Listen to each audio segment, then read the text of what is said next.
In the supply chain, each warehouse environment is unique, changing from one location to the next. But what doesn't change is the level of teamwork exhibited within. Our supply chain is very sophisticated. We have many different types of jobs. We have receivers, we have MHE drivers. We also have people that select through something called automation voice, pick the voice. In our job, it's kind of like shopping in the store, only as we go, we pick our product and we put it in the boxes to send to either your local business or your home. I like that I can move around and I love the people I work with. I'm mainly replenishment, so whenever the pickers run out of product, I'll get tasks on my screen and I'll either use the forklift, the order selector, or the side reach to get whatever it is they need. I like being an MHEO because I get to drive around. Really have to rely on each other and work as a team, kind of like sports. You have to communicate just as like you would to score a touchdown. I'm cross-trained, so I like that every day when I come in, I don't do the same thing. I've never worked in a warehouse, so when I first started here, I was really nervous. I was like expecting it to be hard labor. Once you get to know the job, it becomes really easy. Safety is important at Staples because people are in different areas at different times. We do safety tips every startup meeting, so every day there's a different safety tips on different departments. It can be a little chaotic in the warehouse. It's very loud, it is noisy, it's dirty. You do have machines that are working all day throughout the lines that we pick on. You just have to be aware of your surroundings. Excuse me, can I go first? I'll let you go first. Para mí es un desafío con el tipo de ambiente de la calor, al igual que los ruidos. It is not uncommon for me to record around 20,000 steps on my Fitbit. But it's fun, it keeps it interesting. Pero yo siempre trabajo muy contenta y muy feliz. Promotion is a big part of Staples. I started as a team manager and now I am a fulfillment center manager. I think that management is very supportive. I've moved up to a trainer position. I never saw myself training somebody or having the patience to do that, and I actually like it. If you're like ready for it, you'll be able to move up pretty quickly here. My teammates here at Staples, they all have really good personalities. The atmosphere is the best. Everybody works together. We love to have fun, honk the horn, give each other high fives. There it is!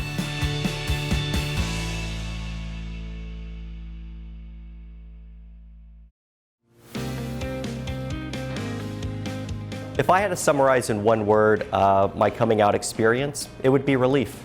When I came out, I felt liberated.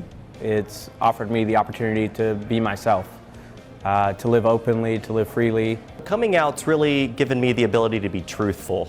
A lot of people I've known, even myself included, coming out is tough. Sometimes it feels like a safe space, but what I found is by coming out and being truthful, you diminish the compounding lies that just build up over the years. And it becomes a weight and a burden to continue with those lies.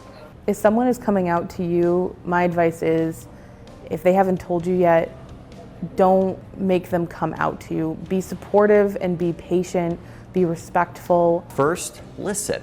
Recognize that the individual who is trying to share their experiences with you, they've been dealing or coping through this for months, if not years. And really they've put trust in you to be a listening ear, to be someone that they can lean on. Be patient because it's a learning process for all the parties involved, and be a supportive figure in whatever respect works for them. And if they want you to be quiet and not tell anybody, please be respectful of their wishes.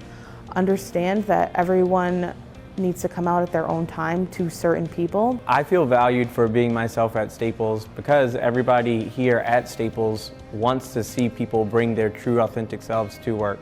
I've always had leaders that would ask me how I'm doing personally. They would ask me about my family, my husband, myself, how we're doing.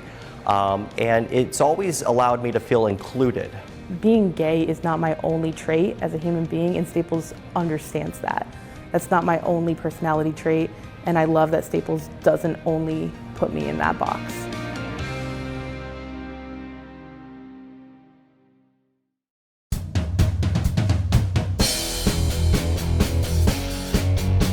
This is my funnest day in the office all year. The spin bikes will be going 9 to 5. We get to compete against each other. The Spin-a-thon to me is awesome. We work with such a tremendous group of people, and like when we put our minds to something, we're rather unstoppable. They asked me a few weeks ago if I would do it, and I said absolutely. I think it's really important to participate with your coworkers.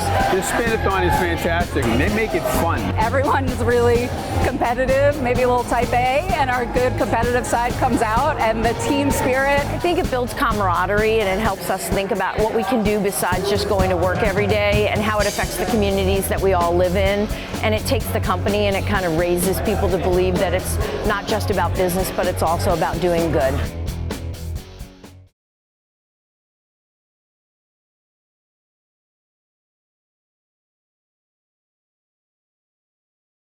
To me, Black History Month is about celebrating Black excellence. Black History Month, I believe, is about reflection and what we can do to move forward. We've come a long way, and we've made some great strides, but there's still a lot of work that needs to be done. Not only do I think about the names that have really paved the way, like the Martin Luther King, but I especially think about the people that we're never going to read in the history books. America won its independence in 1776. The Civil Rights Act wasn't signed until 1964. So that's 200 years of persevering, of fighting for what's right, not giving up when nobody wanted the change. There are many African Americans who came before my generation who really paved the way. We think about all of the Harriet Tubman, Sojourner Truths, Frederick Douglasses, Nat Turners, the Black Panther movement, Huey P. Newton, Bobby Seale, Stokely Carmichael, all of them. One name specifically that comes to mind is Serena Williams. She has broken barriers not only with her incredible play on the court, but also with what she stands for. They were fighting for this opportunity for us to have right this second. So one of those people I think about is my grandmother. She was born in a rural area in Croix-des-Bouquets, Haiti. Because she was a girl back in the 1920s, she was not afforded to have an education. So growing up, she had to go through so many things to get around and feed her family and her relatives, and especially her siblings. Just imagine back then having to go to these different places and fearing for your life every time just to do something that you love based on the color of your skin. She actually traveled out of the country to multiple countries. She was able to open multiple businesses and support her own family and send money back to her relatives in Haiti. I was born in the Virgin Islands, so I didn't come to this country until I was about 14 years old, and I came with a very strong accent, and I came into a completely different environment.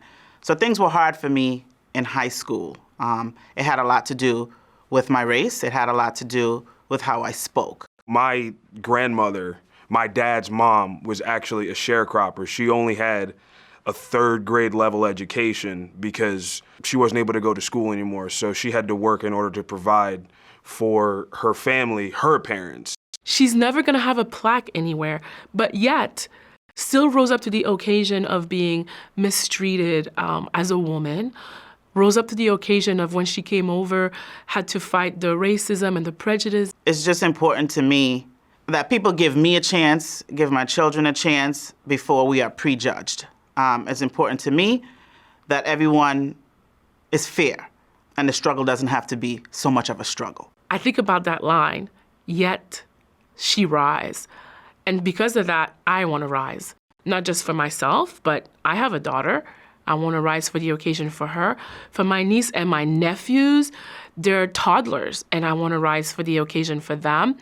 I want to rise for the occasion for my community. I'm very grateful for the forward progress that we have made, but we also have to understand that there's a lot more work to be done, whether within the corporation that you work for, whether within a private club that you're a part of. It's more than just work that needs to be done right now. It's still bigger than us. It's not just a reflection of the past and, you know, what those people did, but why they did it. They were fighting for a cause that was bigger than them at the time. We're still fighting to be equal daily. And it's our duty, it's our responsibility today to not only, you know, reach outwards and pull as many of us up as we can, but to set up and pave the way for the future. At the end of the day, I definitely want to rise for the occasion for Staples, to make Staples better because I'm better.